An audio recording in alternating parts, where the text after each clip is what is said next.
Are you familiar with the term ego death? It was recently explained to me. I mean, I think I've used it not as an official term. I talk about it in interviews with product managers that you basically have to suffer a little bit of ego death every meeting you go into with a client or a stakeholder, because you have to be willing to be the person who can look someone dead in the eyes and be like, yep, I'm too stupid for what you just said. Try again. Like, I need you to say it again to me because I'm clearly not following along. So let's try a different tactic to make me understand the situation that you're in and so I can help you solve it. So yeah, if you can't do that, you're not going to be a good product person. I'd argue you won't be a good engineer either. I think ego death is the best way to explain my transition from like that mid-30s to now. It's Sure. that sort of attitude to be much more humble, admit I was wrong, take a step out. People ask me questions. Everybody has an opinion, right? You always have an opinion. Sure. But there are just things that I don't get suckered into, right? It's like, oh, well, what do you think? And I'm like, I think I'm not going to change their minds, and I think they're not going to change your minds, and therefore my opinion is really just a mathematical advantage for one of you. One of you wants me on their side, so I'm not getting involved, right? Meanwhile, my job is I have to figure out how to, cut the baby in half. So I do have to figure out how to get both sides to be happy, or degrees of happy. You have to cut the baby in half? That's not really a saying. Yes, it is. It's King not. Solomon, yes, it is. In the Bible, King Solomon's answer to a feuding, I don't remember why two people were feuding over the baby. Maybe they were getting divorced, and his answer was, great, then cut the baby in half. And the reason you do that is to force both parties to recognize, well, obviously we're not going to cut the child in half, so we each get half. So you have to find some kind of compromise. It's the drastic option that you propose to make both sides realize there has to be a compromise in between. Give me one From second the Bible. here. Of all the people to quote the Bible at you, I am probably the last person you expected. Yeah. I imagine in the apocalypse you would use them as fuel for your fire, but How dare you? Only the billionaires are fuel for my fire. They have to be at least 50.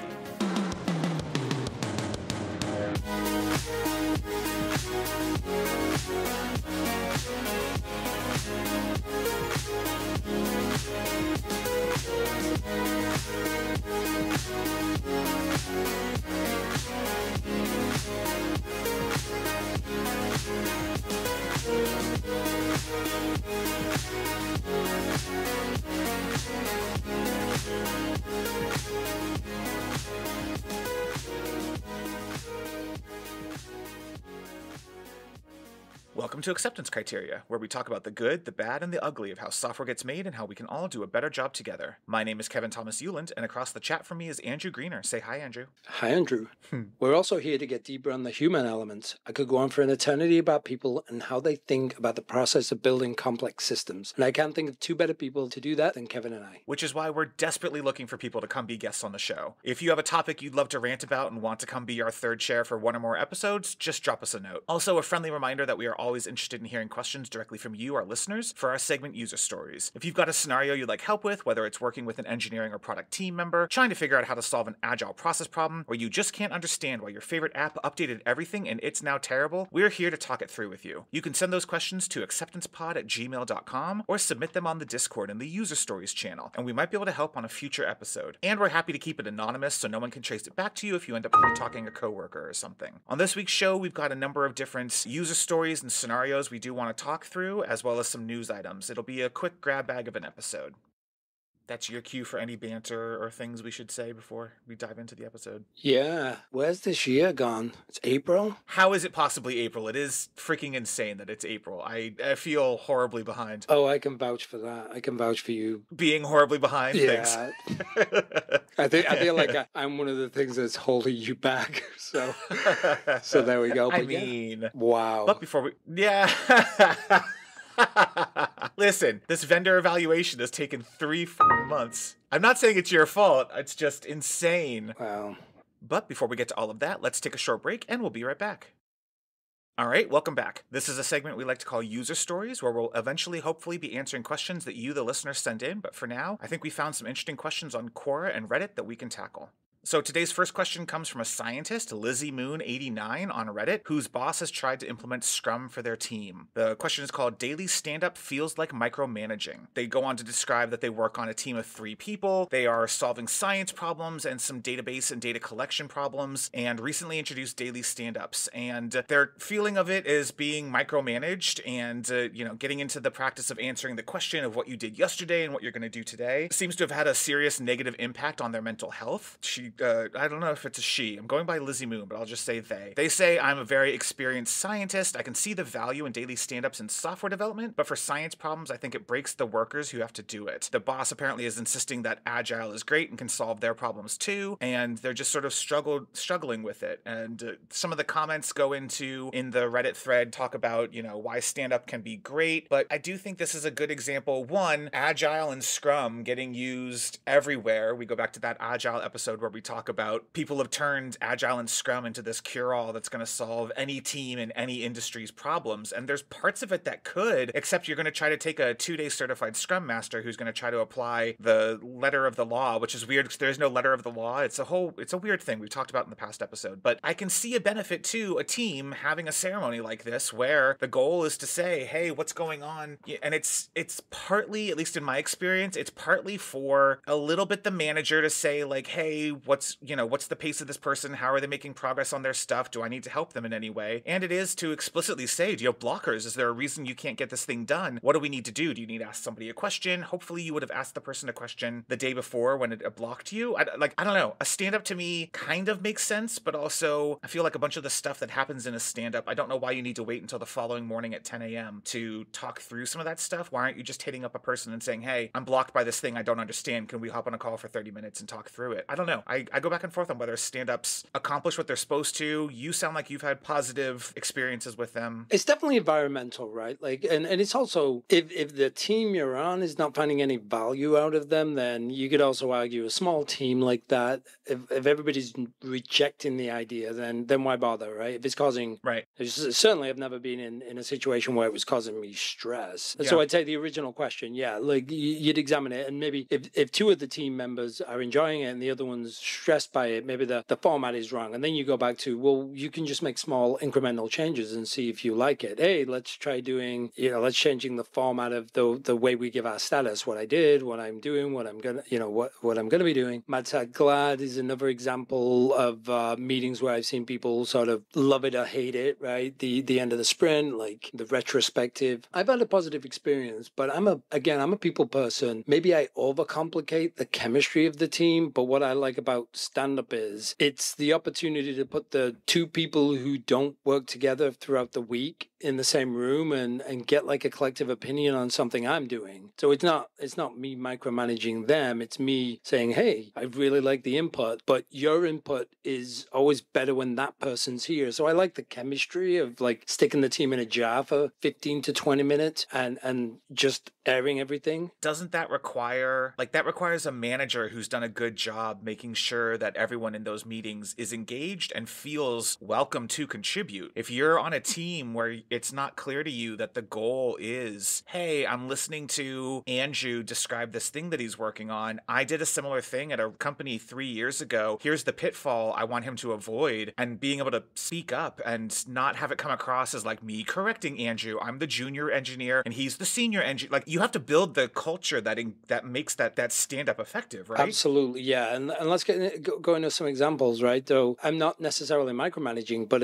if I know that engineer A is working on something that was a 1-pointer, 2-pointer, like whatever, and they come back and they say, oh, I started the work yesterday and then I ran into some issues, then I don't feel comfortable necessarily just saying, cool, that person ran into issues. They don't want to go into detail. And I might ask, what type of issues? Like philosophical? That's the point of the stand-up. Yeah. You're supposed to say what your blockers are. Right? Yeah. And quite often people don't, right? You do get the people who sort of dial it in and they say, I had some challenges yesterday. Hopefully I'll get those fixed today. So depending on how it's phrased, I might dig a little bit more. Is it philosophical? Are you changing your mind about the implementation? Do you want a second person or us, the group? Do you want to just throw it out there right now? Or is it like technically Is it a problem the product owner and the product manager need to clarify why it should be X versus Y? Like, ask these questions. So you can dial it in, and dialing it in often does look like that. It's somebody just listening through the bullets, and they say things that nobody responds to. But the minute someone to me says, yeah, I had a tough day yesterday, I ran into some problems on this one pointer, to me, that's the opportunity then for the team to say, hey,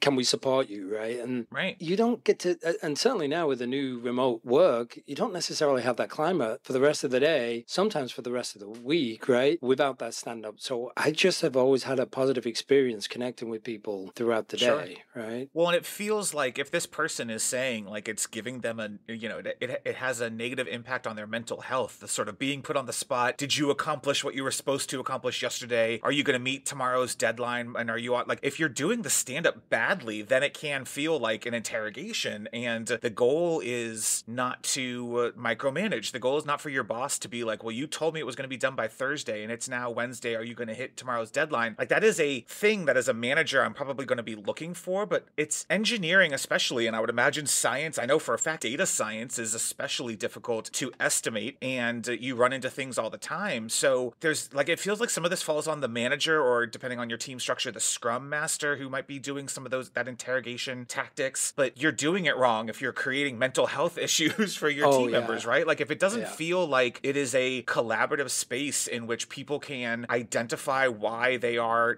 behind schedule is even an awkward word. That is not the goal of StoryPoint or any kind of estimation, but you are anticipating that I think I'm going to be done by Friday, and all of a sudden on Wednesday, that doesn't look realistic. The goal of the stand-up is to identify, crap, I'm going to need 30 minutes of Andrew's time to talk through this weird database thing I'm facing. I need to go back to the product owner to understand why this isn't working the way we originally envisioned it in the wireframes. Like, that's a good thing. You should be doing that. But if your manager or your scrum master is making you feel like you're reporting on whether or not your 8 hours yesterday was effectively spent, and what are you going to do today, and how are you going to deliver by tomorrow, that's on your manager and on your scrum master or whoever is providing that structure poorly to this ceremony. Let me tell you how I could see this becoming toxic. I'm a manager who's sitting outside. I'm implementing Agile and don't know a ton about it. And I start to use the stand-ups as my status report. So I'm being micromanaged from up on high. And I'm taking everything in stand-up to status to provide almost near real-time updates up the chain, right? Like, oh, it's great. I talked to Liz this morning and she did XYZ, which means she only has the rest of the alphabet to go. Then I can see that starting to feel toxic, like now I'm micromanaged because I'm being held to the timeline and the scope in a different way than I think Agile intends, right? Like, you have that relationship with the product owner, not with the manager and the stress of the hierarchy, because then if it becomes a feedback loop, which is, well, you said you were going to be done with this yesterday and you're not, then that's a different relationship now. So I could see how that can become toxic.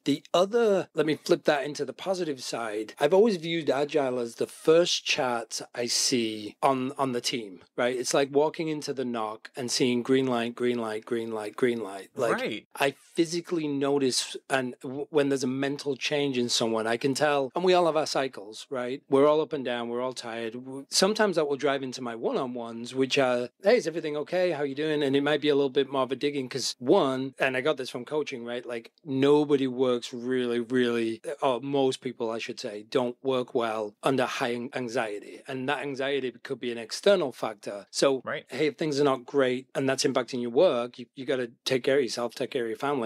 So I've always viewed the stand-up for me as like the first time you walk into the human knock and you see the attitudes, green light, everybody's positive, everybody's go, everybody's excited. And then when I don't see that, then I might be a little bit more apt to be, I got to put my human hat on and see if I can help this person out. So always had a positive experience from stand-up. Well, and also I feel like that's a good example. So your first example there of you're reporting up and you're then holding people to standards, and that feels just like a bad management hierarchy problem, which is you should be reporting up. You should be saying, we seem to be on progress. Here's a delay. We're clearing it with the IT folks who are blocking the database update from blah, blah, blah. Like that. I don't mind that said, as a communication path, daily is probably too much. You should be synthesizing the things that are happening in the stand-up into how are things going on whatever cadence your executives need. I would be surprised if that's daily. I don't know why that can't be like bi-weekly at the most, but it's a bad management structure if the reporting up then punishes people back down by saying, well, 2 weeks ago you thought you were on pace to hit Friday, the 30th, and now you're not going to. That's the problem. The problem isn't the ceremony. The problem isn't even the idea of being able to use that as a status tracking. It is the expectation and the enforcement of that into a negative thing. You should be reporting up, and your executives should be going, well, okay, if that goes beyond one day, tell me, I'll go jump in and clear whoever in IT is blocking you from getting that resolution. Clearly, we want to keep moving forward on this. Like, there are ways that is a good reporting structure. It feels like everything just always comes back to, don't be a dick, don't be a bad human being in this process. It's not the process's problem, it's the people in it not doing a good job with it. I would say that this person needs to figure out how the team feels and then,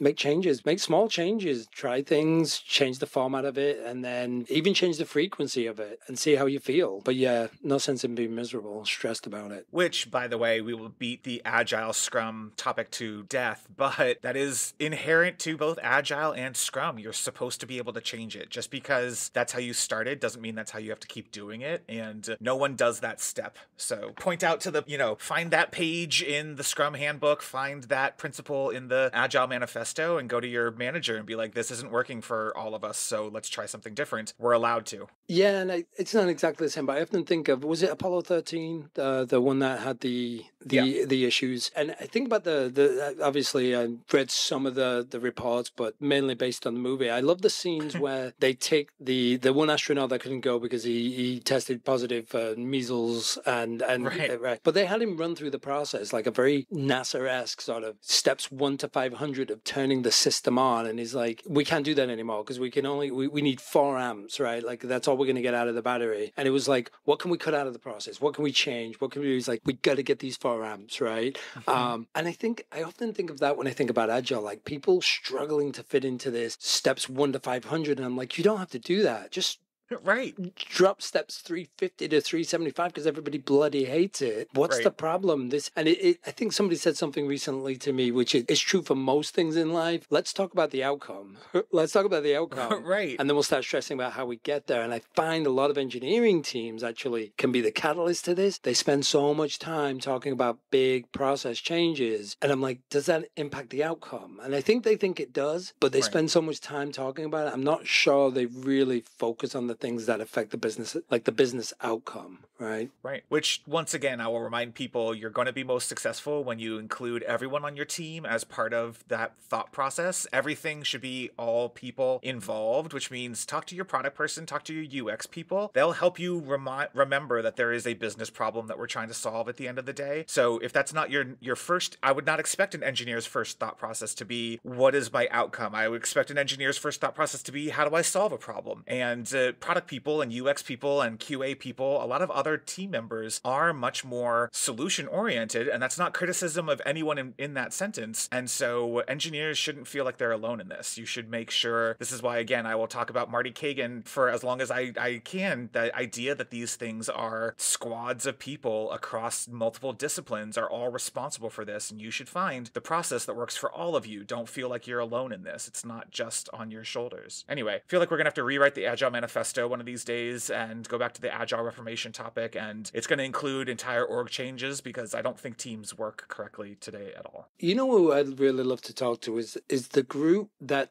had no formal training and they just built something and became wildly successful. What group is that? There's got to be the unicorn out there somewhere who just winged it and were wildly successful. And that's where I'd start my study on Agile 2.0, right? Is what was the chemistry? What did they naturally gravitate towards doing to fix all these problems? Because I feel like my problem with the Agile Manifesto was it came after decades of experience and reflection. And I always viewed that a little bit like, and they're brilliant people, don't get me wrong. Like Martin Fowler is one of my favorite thinkers in the whole world. But when I think about the manifesto, I'd love to see the team that just did it naturally.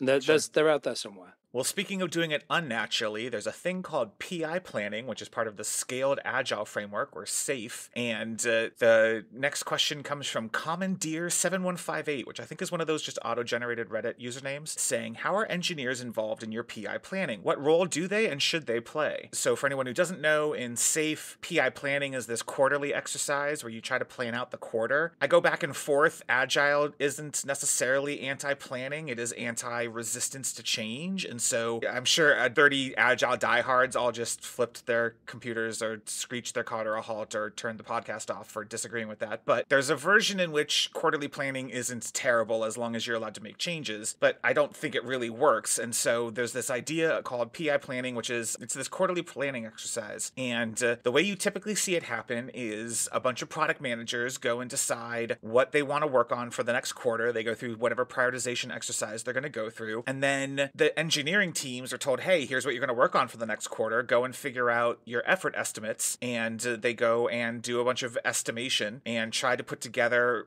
and this is the problem, is estimation, as we talked about in the past, is a terrible thing to try and tie to calendars. The goal is not to actually commit to how you're going to do a thing. And so PI planning sort of expects that you're going to plan in December or January for, Q1 of the year, what the effort is to get things done. But if you think about effort estimation, a good, correct effort estimation framework is looking at what does it take for one person to do a thing. But that's not usually how you actually end up assigning a feature. Oftentimes, an epic gets broken down into multiple user stories, and a different engineer takes a different user story, and what is going to take an amount of effort, which is the concept of human time to engineer a thing. But if I put 3 people on it, it's not necessarily a third of the time, but it is less than the original effort estimation because effort has nothing to do with calendar time. And so it's this weird exercise in which you're supposed to, without going through sprint planning, without going through refinement, without actually defining what the actual stories are, you're usually doing this at the epic level. You're supposed to somehow predict what you're going to do in the quarter. And so usually a lot of the times people just cheat and they pull in like the engineering lead or the engineering manager and just have 1 or 2 people from each engineering team give rough high-level estimates. And that's impossible because, like I was just saying, if a thing has effort estimate of 12, human being weeks, we have no way of predicting if we're going to put 2 people on it or 4 people on it. And so the engineering manager or engineering lead just sort of, sticks their finger in the air and says, I think it'll be whatever, 4 weeks. And then they try to fit what they can into the quarter. And that's insane. Of course, as soon as you get into sprint planning and you actually have wireframes, you actually have user stories, you actually have the details, now you realize that the effort estimate wasn't 12 weeks, which is one, you're not supposed to do 12 weeks, but whatever. And you start to realize what it's actually going to take. So my long answer is don't do PI planning. Stop it. But the answer to this, how are engineers involved in your PI planning? Poorly. A lot of the times it's not really doing anything in any of the systems. Most of the time it seems like it's an engineering leader, engineering manager, and that sucks to be an engineer because then you're finding out about a thing 6 weeks later when it's finally time to work on feature number 3. I don't know. It's just terrible from start to end. So let me give you my take on this. So I guess I've never been a huge fan of PI planning, and I've been maybe 2 or 3 times in my career where I've seen it broadly used. So sure, my expectation would be the organization is large enough that you need it. My challenge, and let's clarify why you need it, because you have, like you're saying, it's a large enough enterprise. Maybe you have massive B2B enterprise level client agreements, and you want to have some idea of what you can tell a client we're going to deliver to them by April 1st. I get the business incentive in a way that you don't do that as a startup. You don't do that when you have continuous integration and delivery. There are reasons why people want to have, what's the roadmap for the next 3, 6, 12 months. But PI planning doesn't actually solve that either. Sorry, keep going.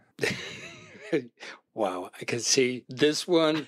So here's my challenge with this one. Not a huge fan of the execution I've seen at the 2 to 3 big companies. Sure. My challenge is this. When I think about its purpose, I've got to replace it with something. No one who's done PI planning has ever stuck to the plan for more than 3 to 4 weeks. It's never happened in the history of humanity. So what was the point of doing it?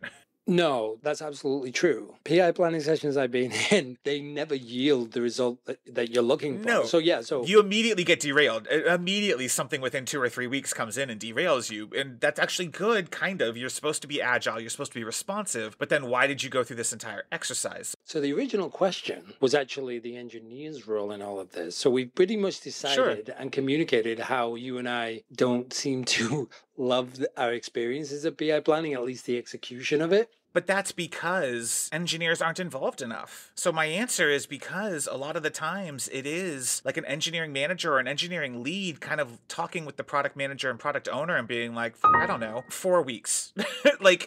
Because you're not going to do actual sprint planning. You're not going to do actual user story definition. There's no point. No one's writing user stories in January for the work they're going to do in March. So how's an engineer supposed to actually, it goes against I don't know. I've never seen it actually include engineers, and then engineers still have to go and do the actual work when it comes time to sprint plan. I don't know. I don't see them being involved enough. I love the intent. I always think of it that quote, what do you think of Western civilization? I think it's a good idea. Sure. I think of that when I think of things like this. Like if somebody's intent was good, but then the person who sort of created it then stepped away and never had to implement it in a big company and was like, what are you bothering me for? I just came up with the framework, right? Right. And that's the difference between having an academic job and theory versus the pragmatic and practical, where it's like, how does this thing work again? Right. So yeah, I struggle with this one, but... All right, so no good answers for this one. That's fine. Nah. All right, let's take a break. And when we come back, we'll look at some tech news. All right, welcome back. This is a segment we like to call Market Factors, where we talk about industry news stories and trends we're observing. Mostly it's an excuse to rag on bad decisions and argue with each other whether some new piece of tech is worth it. So what's on the docket today? Well, first of all, we have the big news about, so many people are going to be hurt that their cult is being attacked by the U.S. government. This is big. The U.S. sues Apple for illegal monopoly over smartphones. Ooh. Just another reason to hate the U.S. government, all those zombies. To be fair, it's the Department of Justice and 16 state attorneys general, so it's more than just the U.S. federal government. There's a bunch of states getting in on the action. Oh, gosh. Yeah, I could see this one. It's weird. I think it'll be a difficult case for them to prosecute. I think there's a ton of reasons why they are correct. There is monopoly power being abused in this situation. It is not quite like Apple pointed out and bristled at the suggestion that they were similar to Microsoft in the late 90s. They're not. They do not have the 95% or whatever ridiculous number Windows had at the end of the century, right? Like they don't have that penetration globally. In the US, I think the DOJ is arguing they have something like 65%, and I think or even 70%, and they push back on that. But I think it's a pretty compelling case in the specific things that they call out. I think it's going to take years. For one. Oh, of course. Right. And my guess would be it's going to lead to 116 changes that Apple has to implement.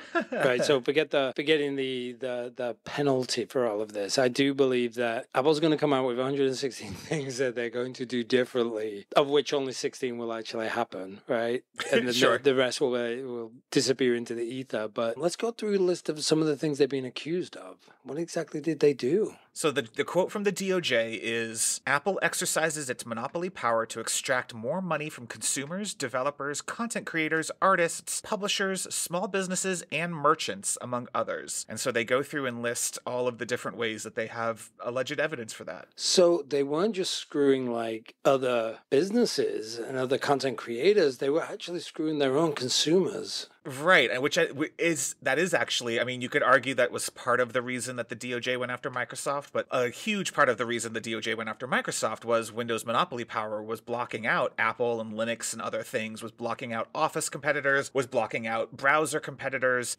Part of the argument was Windows was too expensive and consumers were getting screwed on price. I would argue the ubiquity of Windows is what drove down the cost of hardware over the course of the 90s, and is the reason you could buy a $100 printer and it was a really good printer, is because everybody standardized on Windows, and therefore it was the only thing you could compete on was all of the peripherals. In this situation, Apple was screwing, I would agree with the DOJ, Apple is screwing a bunch of people. So it goes into, so this first one actually, they're calling it the disruption of super apps that encompass many different programs and could degrade iOS stickiness by making it easier for iPhone users to switch to competing devices. I'm sure this is, or at least included as part of this, is going to be the instance. It was possible for people to make the switch, but it was poorly documented, difficult to do. Right. There are things like it was really difficult to get all of my contacts and everything off of the iPhone when I switched to Android, where had they allowed Google to just integrate Google's authentication capabilities and all of the sync that happens with Google, which is what happens on Android now. So yeah, maybe it is that concept of you couldn't use your Microsoft account, your Google account, you couldn't use these other cloud accounts that would have allowed you to sync your contacts and a bunch of other things. You are locked into iCloud pretty severely on the iPhone. Yeah, I think there's going to be, I think there'll be a lot of instances of that, and they're going to categorize and bucket those. I think it's interesting. Which would be great. It would be so much easier if you could just, like, the worst thing in the world is on my iPad, none of my Chrome things are correctly synced. I have to do this weird thing where I have to, like, get the password out of this other, like, it's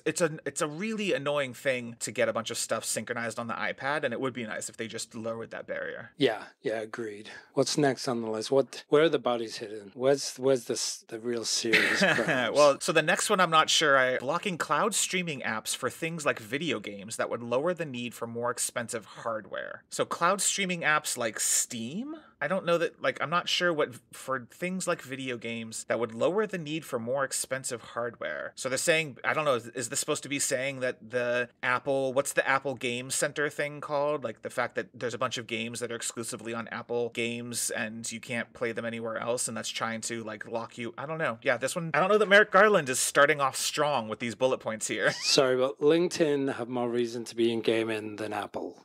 Okay. In what world is that true? Come on. No. You're trying to resurrect your terrible argument for last week's episode.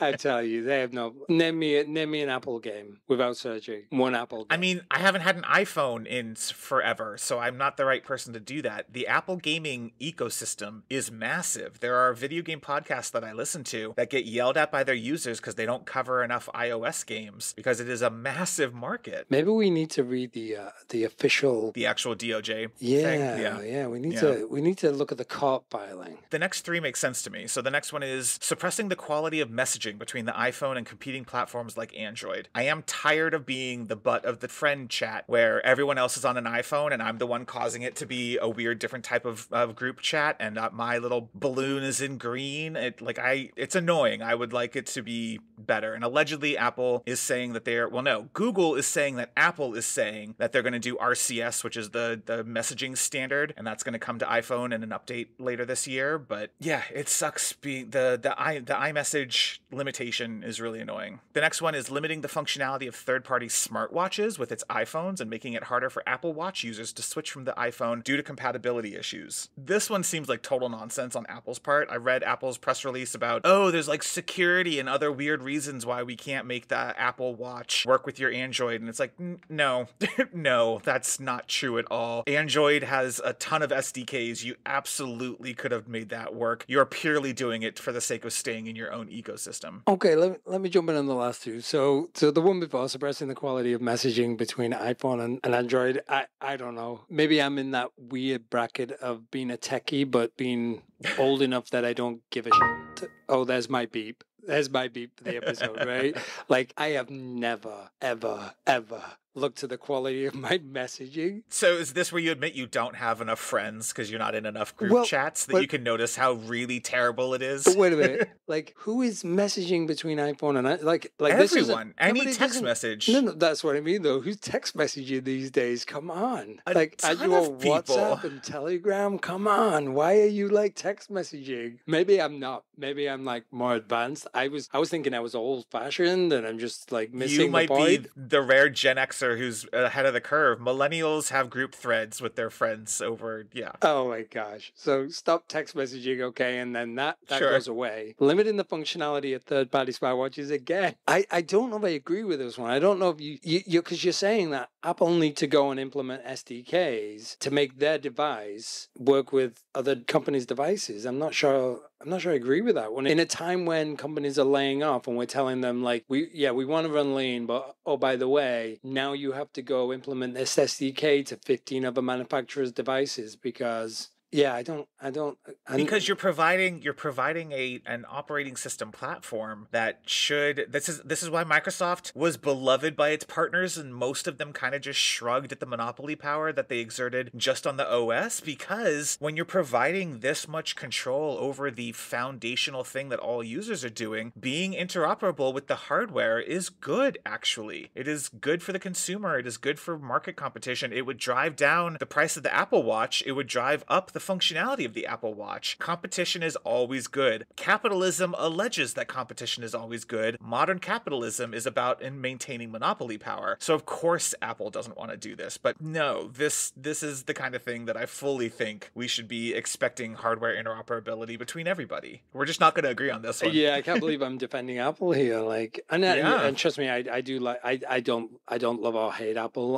For example, I don't think I'll have an iPhone again, but I absolutely want the Vision Pro. Right. So right. So I love hate no one, but yeah, this one's I don't know. This one there's got to be more to it in the filings. So I got to go read the filings, and I think it's like 82 pages long. So I know that's why I didn't read it. Yeah, I will read it. I'll skim through to the sections that matter. But this one, I don't know. That just seems like dictating to companies that they have to go implement SDKs, and now you got to worry about the quality of those SDKs and the changing. And now you got to, their business relationships, right? Now I got to have a relationship with the people that produce that SDK, and it doesn't work like the way we want it to. So we've got an agreement that you're going to release a new SDK, and now we're going to have developers dedicated to integration with that SDK. I don't know. That's a tough one on the surface level. Oh no, we're providing jobs to engineers who are currently at threat from AI, putting them out of work. What a terrible idea that we make sure that people have jobs. But that's the answer though, right? Because with AI, if you could just implement SDKs through AI code, solves the problem. Because then you'd have to hire a bunch of expensive engineers who work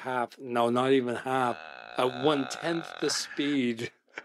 I will say if I was the Apple folks, I would argue the reason, and it's very well documented, something like 90% of all Windows blue screen of deaths, all bricking of all PCs in the end of the 90s and into the early 2000s was because of the poor hardware implementations and the poor drivers that were written by random people who were installing random pieces of crappy hardware. So absolutely, if I'm Apple, I would fully be arguing against this and saying, what do you mean I have to open myself up to letting every device driver in the world run on my system? That's what made people hate Windows so much, was through no fault of Microsoft's, other than Microsoft allowing anybody to write a shitty device driver. So no, I fully can argue on Apple's side. I just think they're wrong. I know you guys don't have the pump that we have in the UK, but I really want to see Kevin in court on the Apple bench with the wig on and the gown. Sure. And I'd love to see you make that argument. It's true though, right? I remember. No, of course, yeah. There's a downside to it. Windows 2000 and that whole early 2000s, and you stick a driver on there and you're blue screening, and you're never coming back, right? And it was the death of a machine sometimes, and there was no cloud backup. So it was also not only did you have to buy a new computer, you had to go pay some IT professional somewhere $400 to go extract the information off of your hard drive. It was a bad situation, and we all know who suffered. Nobody was like, "Oh, it's the driver." We all knew it was the driver, but nobody was like blaming the company that implemented the driver. We always blamed Microsoft, like, the integrations, bloody Microsoft. So I get that one, yeah.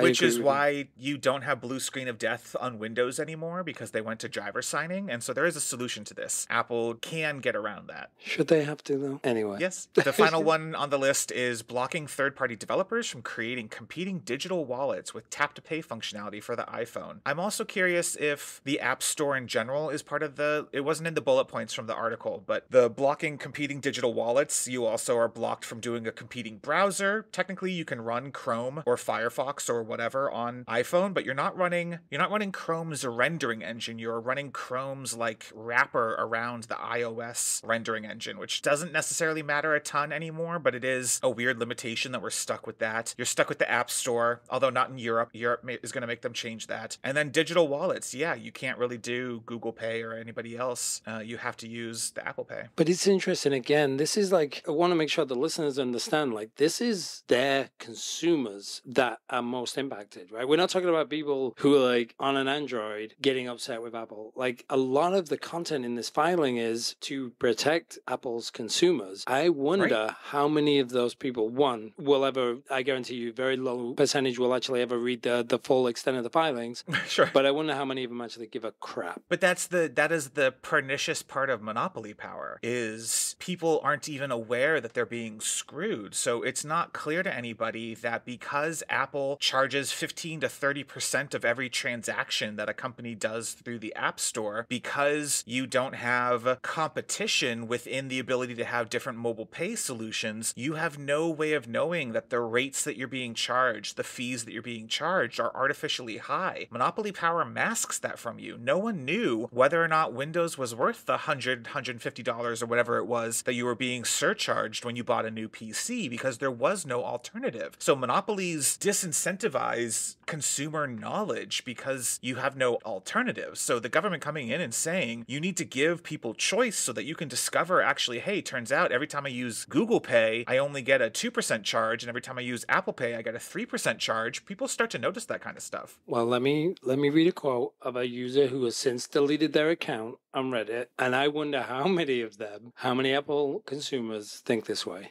I'll do it in a voice. I'll do it in my American accent. Okay. Like many people who have Apple products, I don't care that it costs more. I just like it and the whole ecosystem they have built. Insert "shut up and take my money" meme here. For people who don't like Apple, there are other options, which they are always eager to tell us about why they are better. Now, that person has since deleted their account because they got torn to shreds. Yeah. Right, yeah. But honestly, I think the DOJ has a hard time. This is not Windows. This is not 95% lock-in. This is not negative. Well, I don't know if that's true. I'd be curious if I think there's part of the filing, which is if you're Verizon, if you're AT&T, I believe there is competitive pressure from Apple to get better financial. Like, I think there are deals that Apple has forced some companies into that are blocking access to Android phones and some other stuff. So I think there was some complaints around that. But yes, I don't think it is the same market situation as it was with Windows, and I would imagine the DOJ is going to have a hard time because that user is not technically wrong. But monopoly power is not just about access to the market. It's about what you do with your position in the market. So you don't need to have total dominance to abuse your position and punish your consumers. So the government does have the ability to come in and say, it's not that people don't have the choice to get on Android, it's that they made the choice to go with you, and you've taken advantage of the fact that so many people have gone with you that you're now leveraging your market position to harm other people. That's monopolistic power without needing to have control of the market. You have control over your users in the ecosystem, and you're doing bad, negative things with it. The government's going to step in. Yeah, and to go beyond the Apple consumers, right? Here's the interesting thing about companies like Apple and the situation is they destroy markets, right? Right. So they make it less. There's less incentive to actually get into the digital wallet space because we can't sell to Android. We can't sell to Apple users. So there goes. There's 60 to 70% of my market is out 60 to 70% of the market is gone. So right. I do get that. It's interesting. Like, it goes much further beyond than the Apple consumers. But yeah, this is going to drag on for a long time. This one's going to disappear and reappear, and we'll see. Yeah. I'm sure there's I shouldn't call it a divorce, but I don't want to trivialize that whole process. But you've got to assume the mediators are already starting to talk to say, what's the least impactful thing we have to do to get out of this section of the lawsuit, right? So yeah, it's going to be an interesting one. But hey, you know what? They released the Apple Vision Pro, and I'm mostly Team Apple on this one, guys. So All right, so April 1st, 2024 is the 20th anniversary of Gmail, which I think it's crazy to think about that Gmail has been around for 20 years. Makes someone feel ancient. I do think so The Verge had an article talking about 20 years of Gmail and how truly revolutionary it was in 2004 to be offered a gigabyte of storage and basically being shown that you no longer need to manage your inbox, you just search. Google was king of search, so of course all you did was search and find your emails. They got rid of folders, they had labels technically, but it was a revolution in email, and it is now just the place that you get your newsletters and your spam, and isn't the place that most people communicate. And I think the article doesn't really have any answers, but it was an interesting look at. It's been 20 years, it's evolved, it was revolutionary at the time. A bunch of people have Gmail accounts still, but it is not necessarily kept up with the times. It's not really clear what's the innovative new thing that Gmail is going to do, or is it now, has Google, just like Microsoft became IBM, has Google become Microsoft and just become the sort of ancient thing that people have, but it's not the place that they are. It's my notification hub. That's all it is. Like, I do go to LinkedIn, but normally I would Gmail is where I get all of my notifications, right? Like my Sure. Steam, my LinkedIn. Am I sending emails? Not many. Right. I think, yeah, the communication has definitely changed, but Google Chat is in there. So I don't use Google Chat much. I don't know many people who do, but No. yeah, I don't know. I didn't have big expectations of Gmail changing. I guess I had bigger expectations of email changing. Sure. That's But where I feel like people thought Gmail was going to change that. Like when Gmail came out, it was the hot ticket that no one could get. Like the waiting list for people to get their Gmail account for those first couple of years was quite extensive. And it was like everyone thought it was the cool future of email. It was changing how you did all of that. And then it kind of did, but I don't know. It's just sort of stagnated.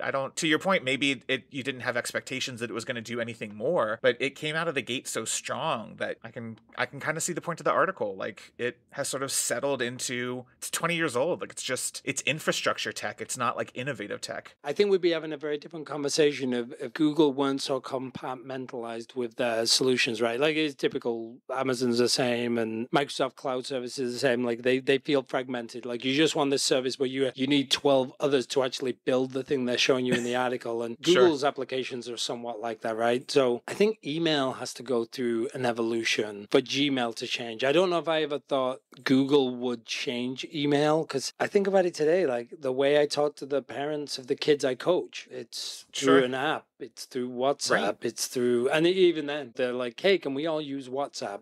Telegram. Yeah, I think I always imagined the email would change. And I think that's what I'm sort of like, it felt like Gmail was going to be the thing that caused that, because Gmail was so fundamentally altering people's perceptions of, like, if you think about 2003, pre-Gmail, you were on a tiny amount of storage, you were making critical decisions about what you needed to keep and what you didn't, you were using folders to organize things, you were creating rules to sort things into folders, you were doing a ton of stuff, and Gmail came along and was like, no, stop it. We can let you label stuff and we can let you search for it, and all of that, like, it felt like it was going to be the thing that would make email evolve, and it hasn't. It is still SMTP, it is still POP and IMAP, like nothing fundamental to the technology has changed. Are you going to change SMTP? Like that's a foundational rule of the internet. It's the answer kind of is, yeah, they created WhatsApp and Telegram and all of these other tools that are using their own proprietary things, which kind of goes back to, it's amazing that email and SMTP were open for 40 years. It's like the piece of it's like the bit of the engine that no one's changed for years. There's no innovation going on there. It's fundamental. It does its job. It's affordable. You mess with it, you actually cause downstream impact, or upstream considerations have to change because you changed it, and nobody really wants to screw with that piece of the engine. I feel like it's the air filter, right? Like right. But Google is claiming that Apple is going to embrace the RCS, which is their like text messaging standard, but that I don't think includes some of the encryption and things that like a WhatsApp or a Telegram does. I am kind of surprised that we haven't gotten, and maybe we have and just no one's adopted it, but you would think, why isn't there an SMTP for encrypted real-time messaging like a WhatsApp or a Telegram, so that any tool anywhere can do it? And maybe encryption is part of the problem. That would require a level of public trust in a single organization. I don't know. Like, I don't know enough about how encryption works to know whether or not there's a reason why you can't do sort of an open standard that includes encryption, but it is surprising that we haven't tried to come up with what's the new SMTP. Yeah, I think that's where the conversation needs to go. And here's what I'll say to listeners is, if you don't value Gmail, go delete the one you have and start a new one and see how you feel about it. Because it causes anxiety. Like, wait, I use my Gmail it's almost like baseball. It marks the time, right? There are things in my Gmail from 12 years ago where I'm like, I know I can search for that and it's in there, right? I've been using it like my Google Drive for years. It marks the time. And I will say this too, like, when was the last time you got a job without using your Gmail? All of the conversations with companies took place through my email. So it's become very specific, but it does those things really well.